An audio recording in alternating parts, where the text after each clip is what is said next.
Hello and welcome to the Wisden Cricket Daily Podcast, day 2 from Rajkot. I'm Rana, and with me today is Ben Gardner. A day of two halves, but my word, didn't the second belong to England. The first half of the day almost felt like a repeat of what we saw on day 1. England took 2 wickets in the first 20 minutes and then were left frustrated by a nuggety and resilient stand from Ashwin and the debutant Dhruv Jurel. 3-2-6 for 5 became 3-3-1 for 7, which became 4-4-5 all out. There were a couple of missed opportunities again for England. Pope dropped a dolly off the luckless Tom Hartley. Stokes spilt a sharp chance of wood, and India didn't quite make England pay like they did on day 1, but they still got up to a more than decent score. Then it was all about Ben Duckett. The England opener blasted his 3rd Test 100 and by far his most important. He was totally imperious, sweeping his way to an 88-ball century to leave England in a strong position to launch another assault on the India first innings total on day 3. England finished the day 207 for 2 after just 35 overs in their second innings, scoring about 180 runs in that final session. Ben Duckett will resume not out tomorrow on 133. Bennett's fascinatingly poised. Paul asks, Michael Vaughan just described this as one of the great Test 100s, 2 games after Ollie Pope's. So my question is, are we in the era of great Test 100s, and what defines great? We are to an extent, but one of the things that this England team do is they almost make everything everyone else does, even in their own team, seem just not quite as good. Because if this was sort of a standalone innings that it comes kind of a bolt from the blue, we'd be talking about it as being totally ridiculous, like a guy who, before today had not made a 50 in India in 7 goes. Ashwin kind of been all over, and I guess we'll come to the Ashwin subplot. And that was where his Test tour began, was in the subcontinent, and he'd been completely worked over to come back and have this kind of redemption type innings, and to do it in that fashion should be totally, absolutely mental. And yet, you're not that surprised watching it. It's kind of, and he's been building up to this series. Like he's had some starts. He's looked good. Him and Crawley formed a really good partnership. He's looked a world away from the player he was last time. It was 18 runs in 3 innings last time. He's past 18 in every innings this time. So he's a lot better this time than last time. And this obviously was extraordinary, but it's like, yeah, sure. Someone kind of always seems to do something like this. They just come out and just play really well in conditions that England batters traditionally always struggle on.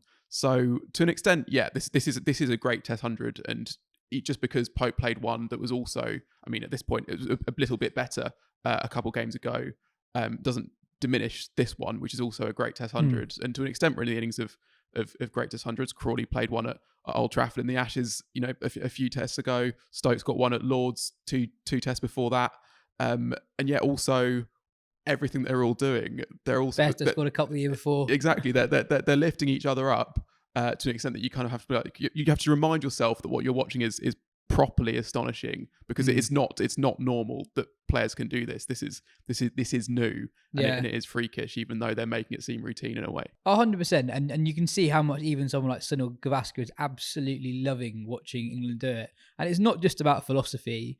There's an incredible amount of skill that goes into it. So, for example, the Indian players, even having seen England have so much success with the sweep shot in the first Test match, it's a shot they very rarely play.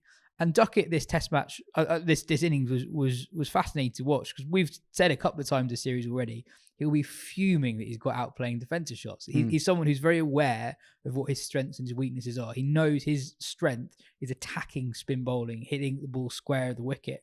And I thought his ability today to target different areas of the field, not necessarily depending on where the ball was, but actually just where the fielders were, was amazing. Time and time again against Kuldeep, for example, he'd make subtle adjustments to just basically toy with Rohit. And if there was ever a spell where a spinner bowled a couple of good balls in a row, 2, 3, 4 good balls in a row, he would launch a premeditated sweep or reverse sweep or a switch hit. And it's kind of amazing that someone brought up playing their cricket in England has this many sweep shots.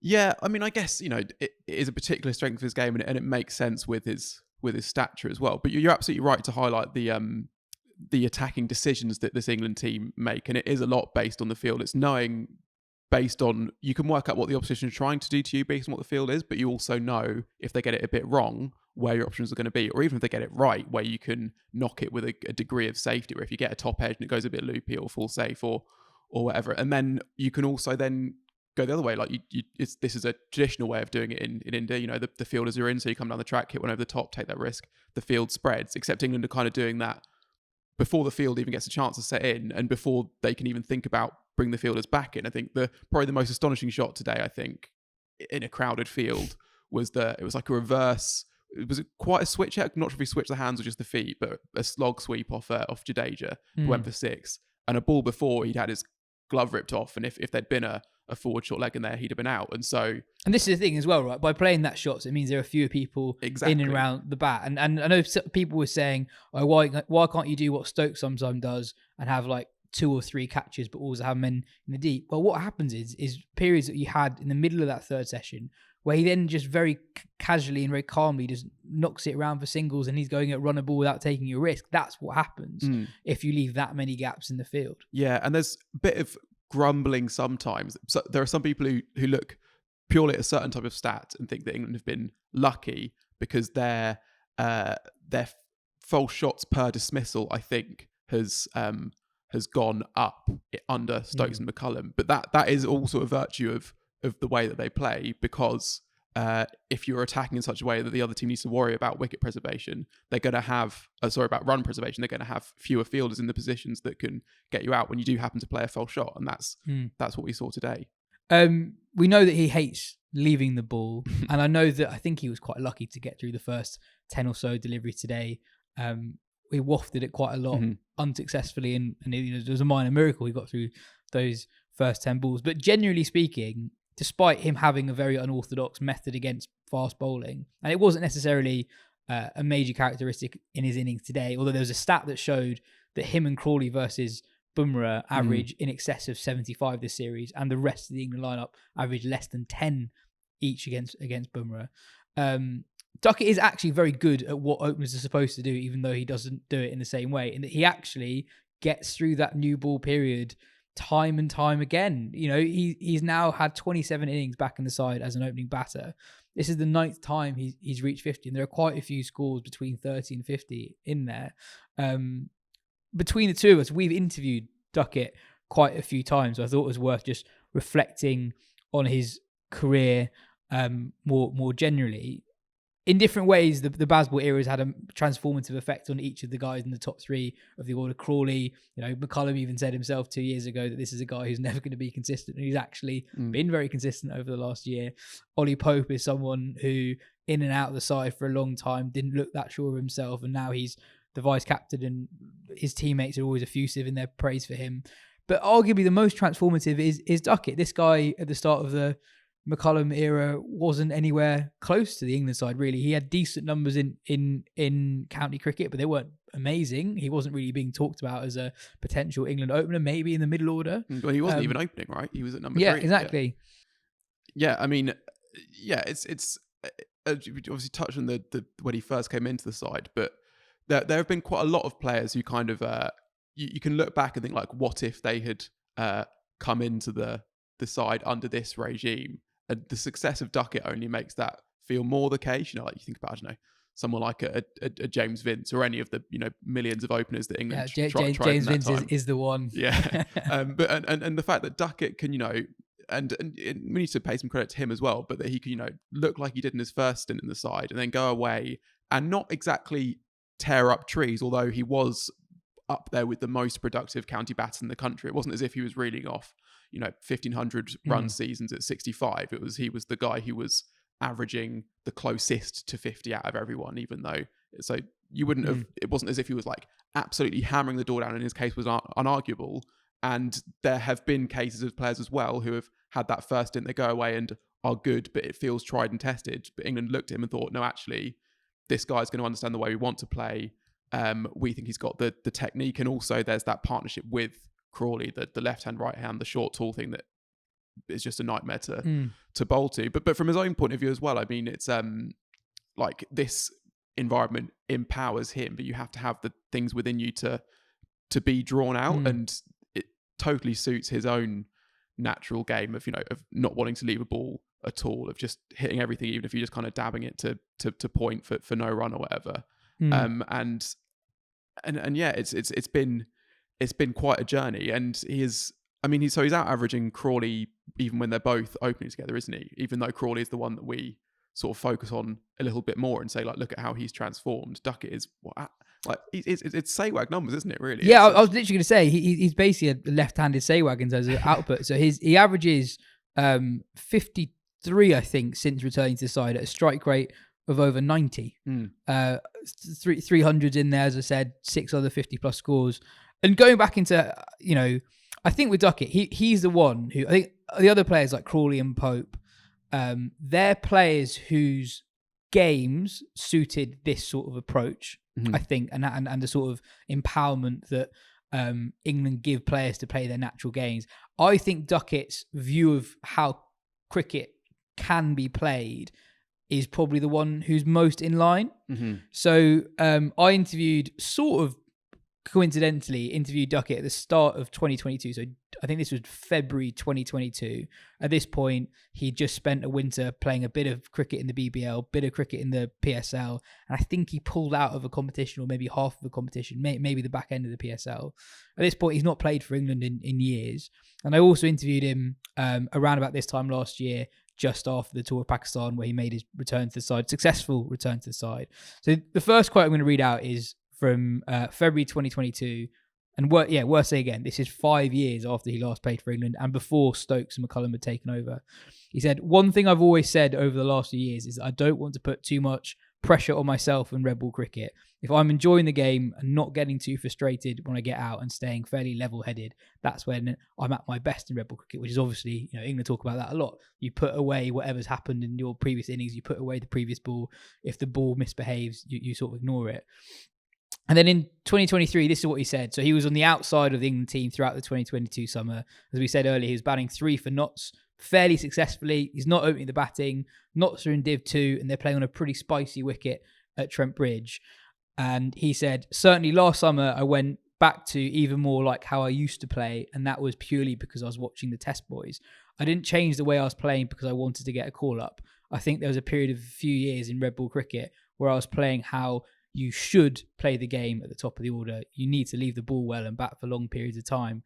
Actually, I realised in my head and watching those guys that you don't have to play like that. Whenever I've scored runs, it's not by doing that, it's by being aggressive." And I think maybe Test cricket was portrayed in a way where you were told how you had to play it. I think that's why it's so interesting. I can think of numerous times in my career where I faced a 74-mile-per-hour bowler and a green seamer, and I've just scratched around and got 20 or 50. If that was next year, I'm slog sweeping him to the leg side, the short leg side boundary or whatever it may be. I think if you go out with that mindset, there's no ceiling.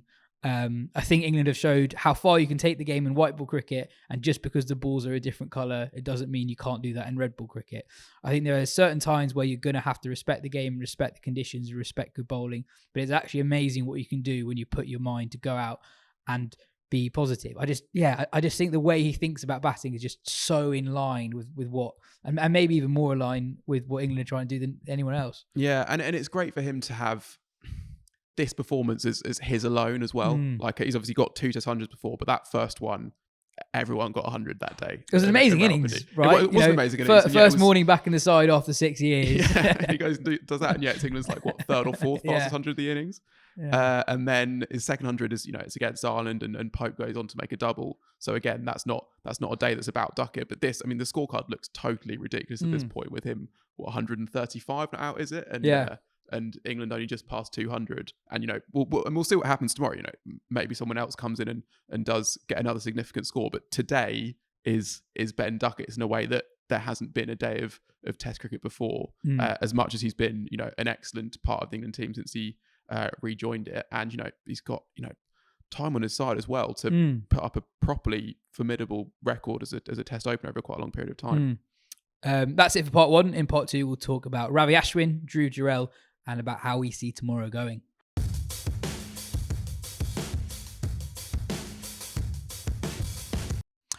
Ben Ashwin became the 9th man to 500 Test wickets, the 2nd fastest to do it in terms of number of matches played. A very special moment for a guy who's probably the leading spinner of his generation. Yeah, and almost not much more to say about him than that. I mean, he sort of, I guess, it's getting to the point in his career, and also when you get to that sort of milestone when you start to evaluate greatness and where players lie. And there are lots of things that are very easy to say. Like he is without a doubt, I think, India's greatest match winner in terms of who has been the most crucial figure in actually winning them the most games of cricket. You'd say it's him. You'd probably look at Player of the Match awards. I imagine he'd be up there, Player of the Series awards as well.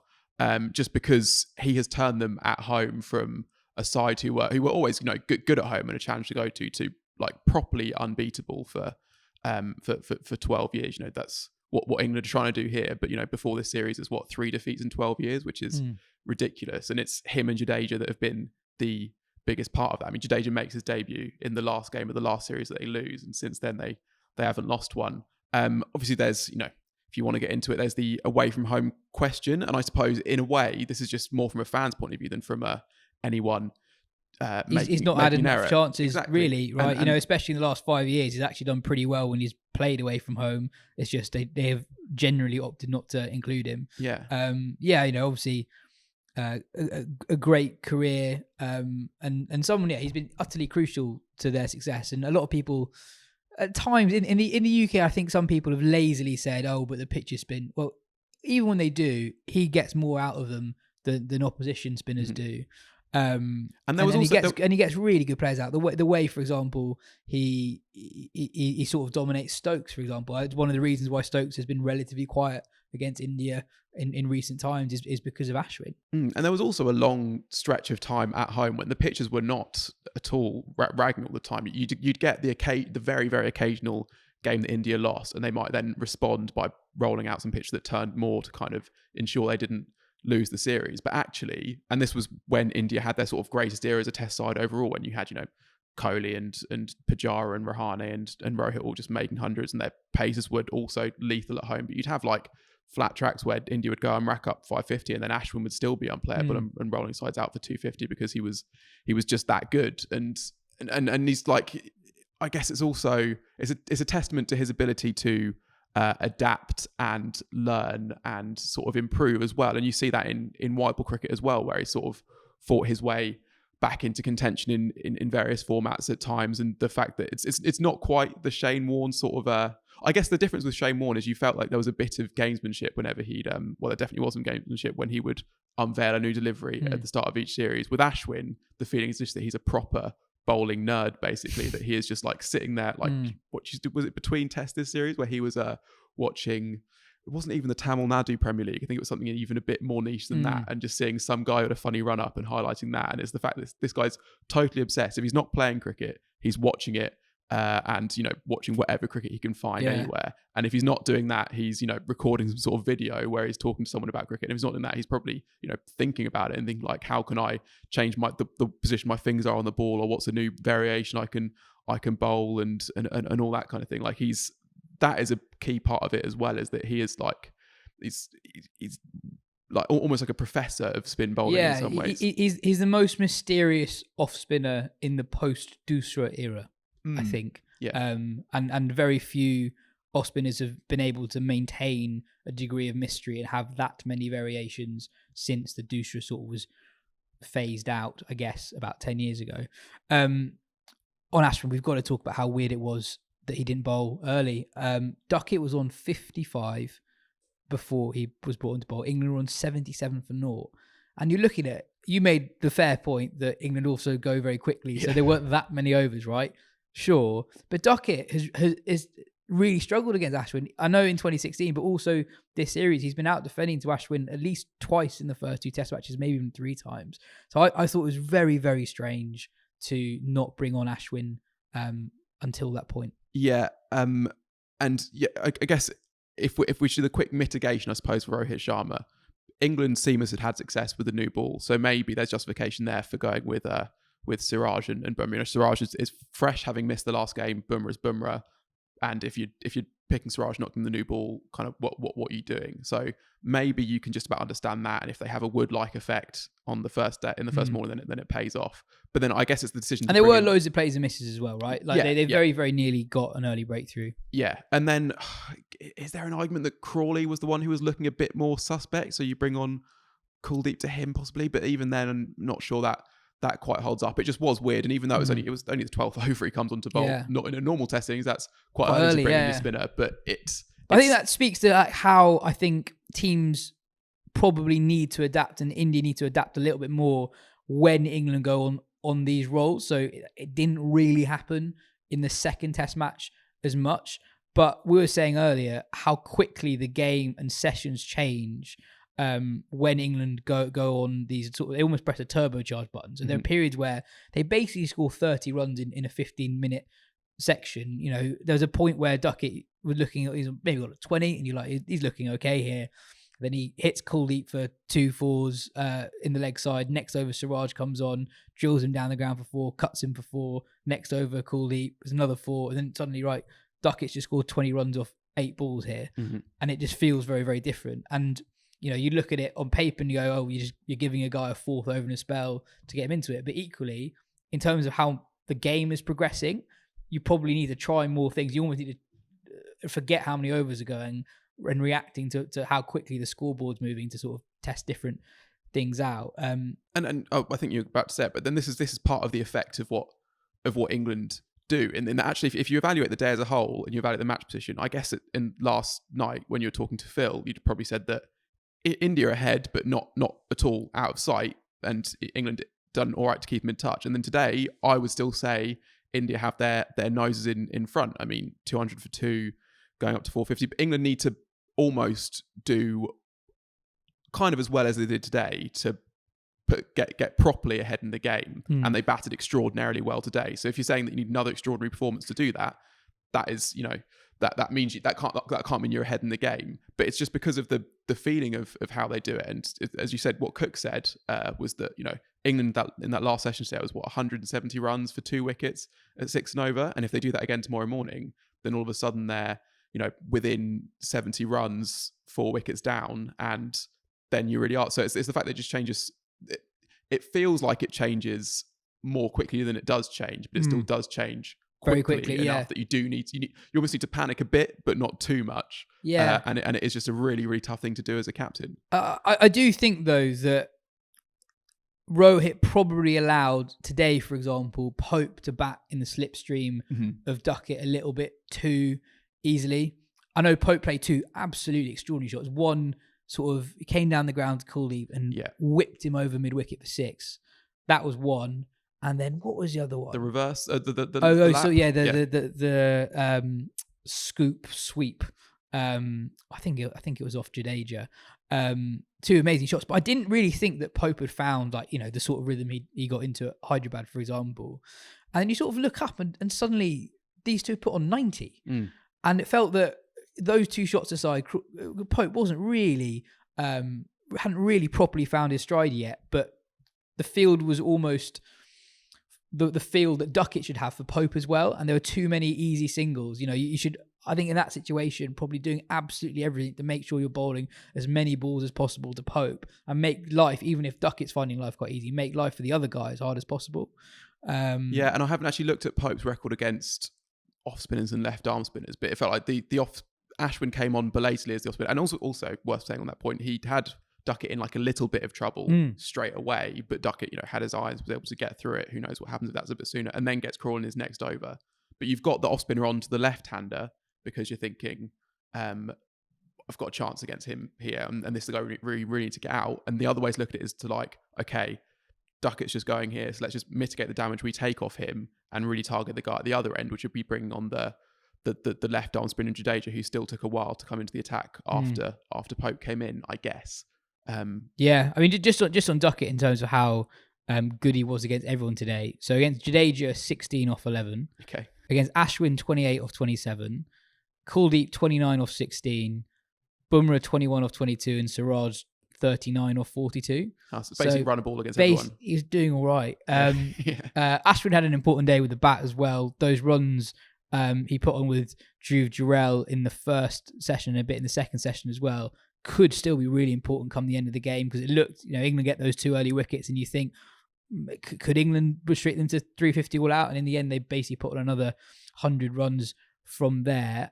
What were your first impressions of Jurel as a Test cricketer? Yeah, looks tidy. I guess one of the things is that you have had a few of these Indian players who've come in and looked comfortable early and have then drooped off a little bit, and that'll be the challenge for Jurel. And I guess we haven't had to see much of his keeping yet because England haven't really let much get through to the keepers so far.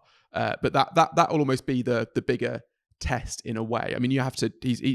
He came in with the reputation of being a better batter than KS Barrett, and I think that Barrett I thought he'd had a pretty good first 2 tests behind the stumps, but maybe there wasn't like the standout dismissal that would emphasise your value. But then if there's a couple of costly drops, then I think that's almost more where he'll be judged in some ways because of... I mean, folks took a brilliant catch today off Jurel, actually. Jurel's on 40 odd.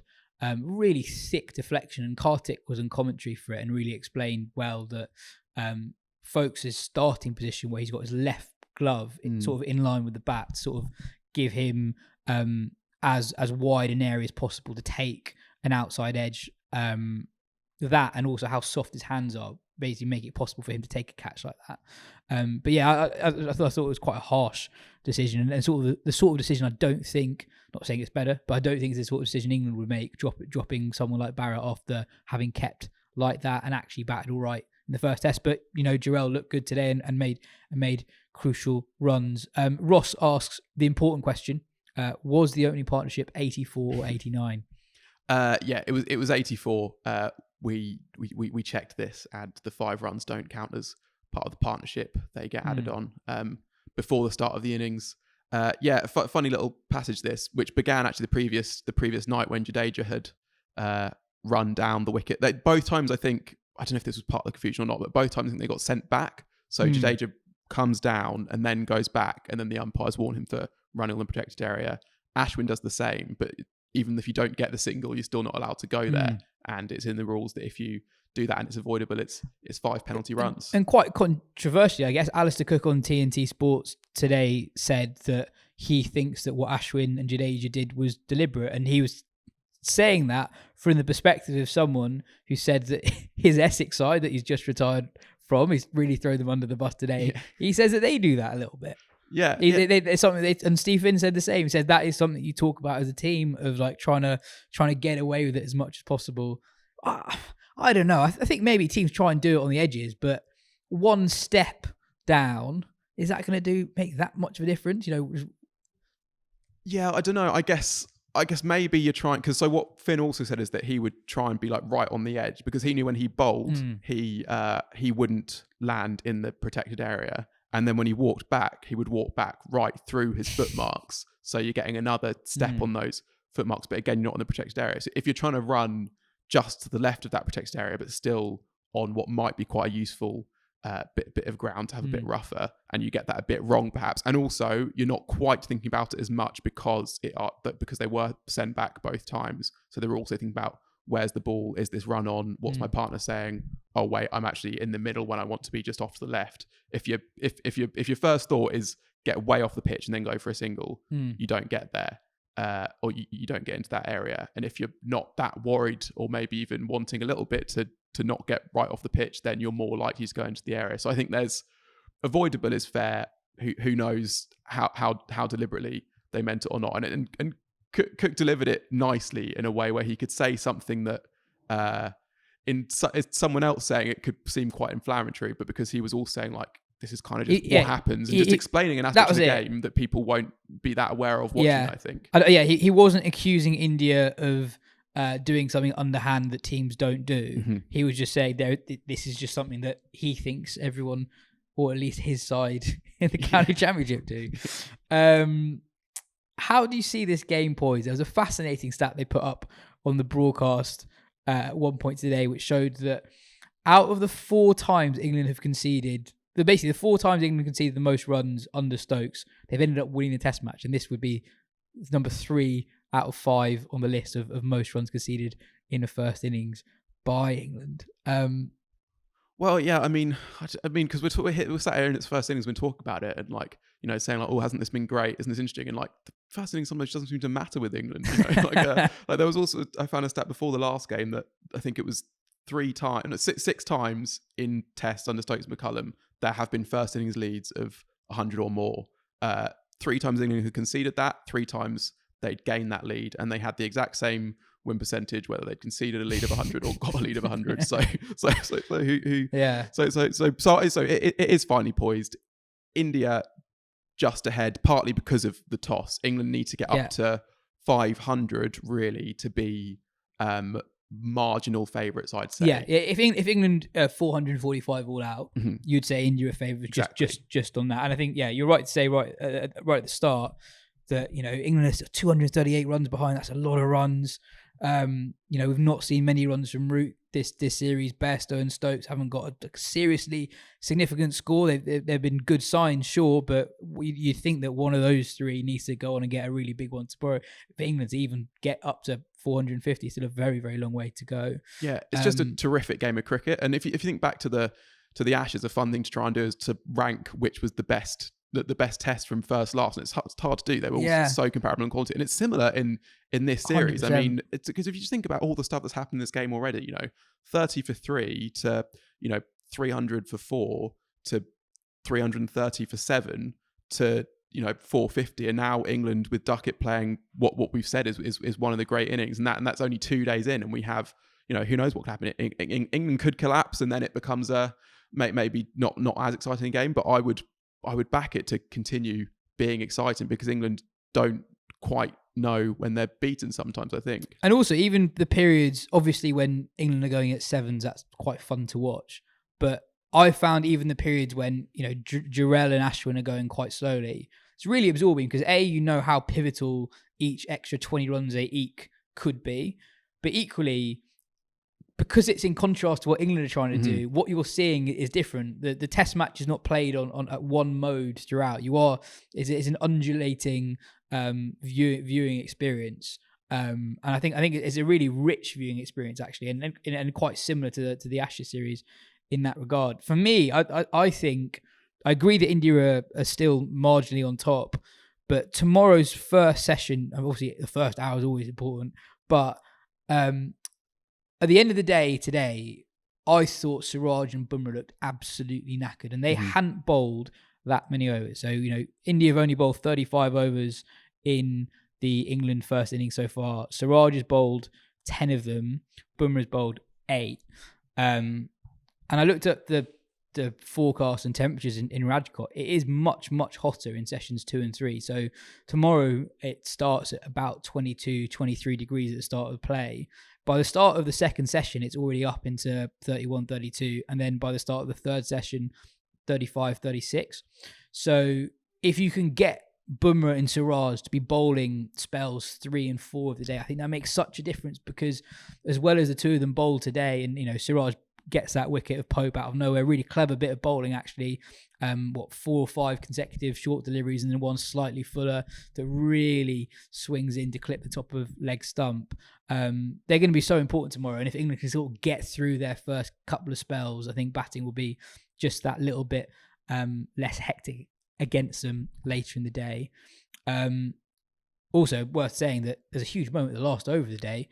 Ashwin LBW appeal to Duckett looked pretty good live given not out on the field, and DRS showed that it was actually pitching outside leg stump that neither of us thought there was even a chance of happening. and I guess shows that there is actually a fair bit in this pitch. Actually, it's another excellent pitch so far for both seamers and for spinners. There's batters are getting good value for playing shots and can play long innings, but there is enough in it for the bowlers. I guess the thing that'll be interesting for India tomorrow is we've had 2 early mornings where there's also been a new ball in play, and so we don't know if it's an early morning wicket or if it's a new ball wicket, because I think there's reason to believe it could be both because of the climate conditions, as you've said. And that early in the morning, you can get sort of maybe a little bit of I think it almost feels like it bakes as the day goes on, and then maybe that resets a bit overnight. It's an important point. Tests in India start hour and a half, 2 hours earlier than they do in England. So yeah, there's that much bit of time probably, left with the sun on it in 100%. The morning. So we'll see tomorrow morning. That'll be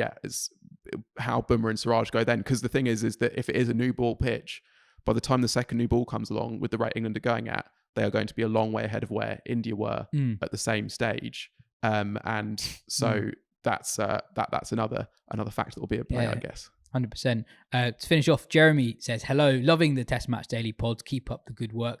Is anyone else playing Schrodinger's cricket with this test? If you don't look at the score, there's still a chance that England aren't 44 for 5 in response to India's 440 plus. So you just don't look in the box. I played well until I got an uninvited newsflash from the BBC telling me that Duckett had made a century, then made the schoolboy error of opening the lid just a little and checking quick info. This immediately killed off Ollie Pope, a dead cat on my hands. Sorry about that. I won't look again. I promise. It's the hope that kills you. Cheers, Jeremy. I guess we can't really do that. Yeah, imagine. I'm not looking at the score today. Just, I think that would be a dereliction of duty if we followed suit, Jeremy. Anyway, cheers for your time, folks. Cheers, Ben. We'll be back at the same time tomorrow.